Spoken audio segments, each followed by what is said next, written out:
Shalom, apa kabarnya Bapak Ibu Saudara sekalian yang dikasihi dan diberkati di dalam Tuhan Yesus Kristus. Semoga tetap dalam keadaan sehat dan bersukacita menjalani hari kita. Hari ini saya Pendeta Dara akan memimpin kita dalam renungan harian. Dan saya mengambil firman Tuhan bagi kita dari Ester pasal yang keempat ayat yang ke-13 dan 14, demikian firman Tuhan.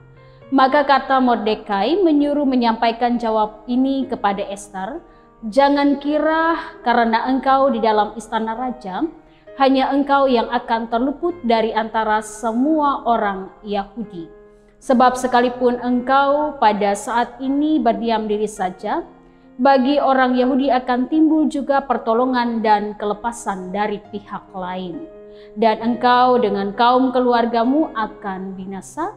Siapa tahu mungkin justru untuk saat yang seperti ini, engkau beroleh kedudukan sebagai ratu. Hendaklah perkataan Kristus diam dengan segala kekayaannya di antara kamu. Amin." Mengawali renungan firman Tuhan pada hari ini, saya ingin bercerita tentang 3 humor, tentang 3 orang pria yang saat itu berjalan menjelajah alam. Ketiganya membawa peta dan mereka kemudian berada di pinggir sungai yang sangat deras arusnya. Ketiganya kemudian bingung bagaimana cara mereka untuk pergi menyeberang. Lalu ketiga ini berpikir, dan ketika mereka mulai kehilangan akal untuk pergi menyeberang sungai tersebut, mereka memutuskan, mari kita pergi berdoa. Pria yang pertama kemudian berdoa dan berkata, "Tuhan, beri aku kekuatan untuk menyeberang."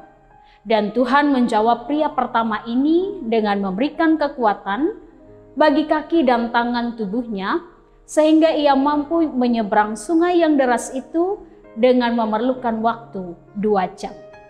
Lalu pria yang kedua juga melakukan hal yang sama. Dia pergi dan kemudian duduk berdoa. Tuhan kemudian menjawabnya ketika ia mengatakan, "Tuhan, beri aku jalan untuk menyeberang." Tuhan memberikan kemudian jawaban dengan memberikannya perahu untuk pergi menyeberang. Ia menggunakan kemudian perahu tersebut menyeberang sungai yang deras dan ia membutuhkan waktu kurang lebih 1 jam. Lalu pria yang ketiga juga berdoa. Pria yang ketiga ini berdoa kepada Tuhan dan berkata, "Tuhan, beri aku kekuatan, kemampuan, kecerdasan, dan hikmat untuk menyeberangi ke seberang." Lalu Tuhan memberikan kemudian jawaban. Ia memberikan seorang perempuan yang membantu menemukan jembatan, bukan dengan cara menyeberang, bukan dengan memberikan perahu, tetapi kemudian perempuan dengan peta yang menunjukkan cara lebih cepat menyeberang, karena mereka mencari dalam peta apakah di sana ada sebuah jembatan. Bapak Ibu Saudara sekalian yang dikasihi dan diberkati dalam Tuhan Yesus Kristus.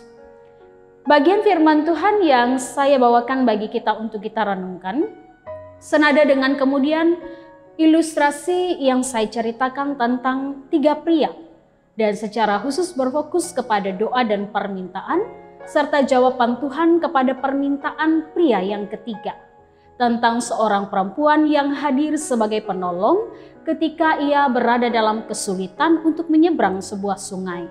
Perempuan ini membawa ketenangan dan jalan keluar untuk berpikir, sehingga dapat berfokus untuk menemukan jembatan sebagai penyeberangan. Ketika kita melihat tentang firman ini, kita kemudian menyadari bahwa setiap laki-laki dan perempuan memiliki karunia masing-masing dalam perjalanan hidup ini. Karunia yang dianugerahkan Allah diperuntukkan bagi setiap orang-orang untuk mampu menjalankan tugas tanggung jawab dan peranannya dalam kehidupan sehari-hari, termasuk dalam terlibat pada tiap rencana-rencana yang Allah ingin lakukan dalam kehidupan orang-orang percaya. Nah, jika demikian, semua bentuk tugas dan peranan kita dipakai oleh Allah sebagai alat untuk kemudian melakukan segala kehendak-Nya. Apa yang terjadi ketika kemudian berbicara tentang kerajaan, tentang Raja Ahasiweros dan tentang Ratu Ester. Pada peristiwa kemudian perjalanan Ester terpilih menjadi ratu, kemudian di sana terancamlah orang-orang Yahudi yang sebentar lagi akan diserahkan, dan ini akan kemudian mereka mengalami penghukuman. Di dalam kemudian mereka mengalami penghukuman, Ester pada akhirnya harus turut campur tangan di dalamnya. Mordekai katakan kemudian di sana, Ester ditempatkan sebagai seorang ratu di istana Ahasiweros untuk mencegah niat jahat Haman ini supaya setiap orang Yahudi bisa diselamatkan. Tidak ada satupun yang dipunahkan. Mordekai selaku ayah angkat Ester dituntun oleh Tuhan untuk mengingatkan tugas dan tanggung jawab Ester yang terpilih dan ditempatkan menjadi seorang ratu. Yang berarti tugas dan peranan ketika Allah menentukan Ester menjadi ratu, ada tujuan yang Allah ingin lakukan. Pada dirinya, ia ingin dipakai untuk rencana Allah, karya penyelamatan atas orang-orang Yahudi, supaya kemudian mereka tidak mengalami hukuman, melainkan beroleh keselamatan. Nah, ajakan firman Tuhan ini bagi kita semua melewati Ester pasal yang keempat ayat 13 dan 14. Tuhan ingin kemudian menempatkan kita dalam hidup ini dengan kepercayaan kita dipakai pada tiap rencana dan kehendak Tuhan sebagai jalan bagi kita untuk menolong sesama dan juga memuliakan Allah.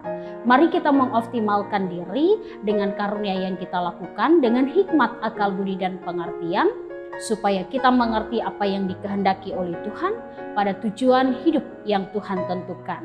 Ketika kita ditempatkan dalam hidup berumah tangga, ketika kita ditempatkan dalam pelayanan, kehidupan bergereja, bahkan dalam kehidupan bermasyarakat, berbangsa dan bernegara. Apapun yang Tuhan percayakan, pasti Ia ingin kita menjadi berkat untuk mengerjakan semua kehendak-Nya. Selamat bekerja dan berkarya. Tuhan Yesus memberkati.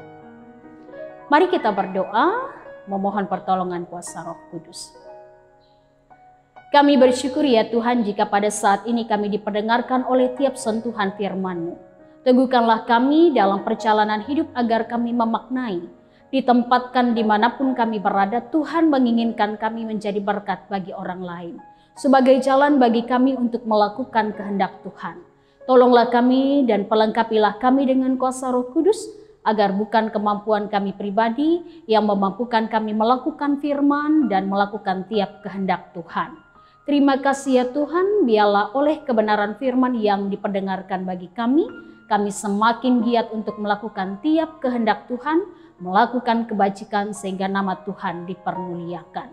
Kami memohon berkat atas kami semua, ketika kami boleh melewati perjalanan dan hari kami, mampukan kami terus senantiasa mengarahkan diri kami dengan baik melakukan setiap titah kehendak Tuhan. Baik di rumah kami, baik dalam kehidupan berjemaat, dalam kehidupan bermasyarakat, berbangsa dan bernegara.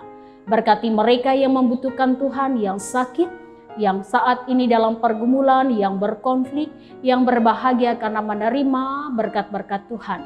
Agar tiap umat-Mu dalam tiap keberadaan hidup tetap bertumbuh dalam iman yang teguh. Kami serahkan jalan-jalan hidup yang kami tempuh, tuntunlah kami agar kami melangkah pada jalan-jalan kehendak Tuhan.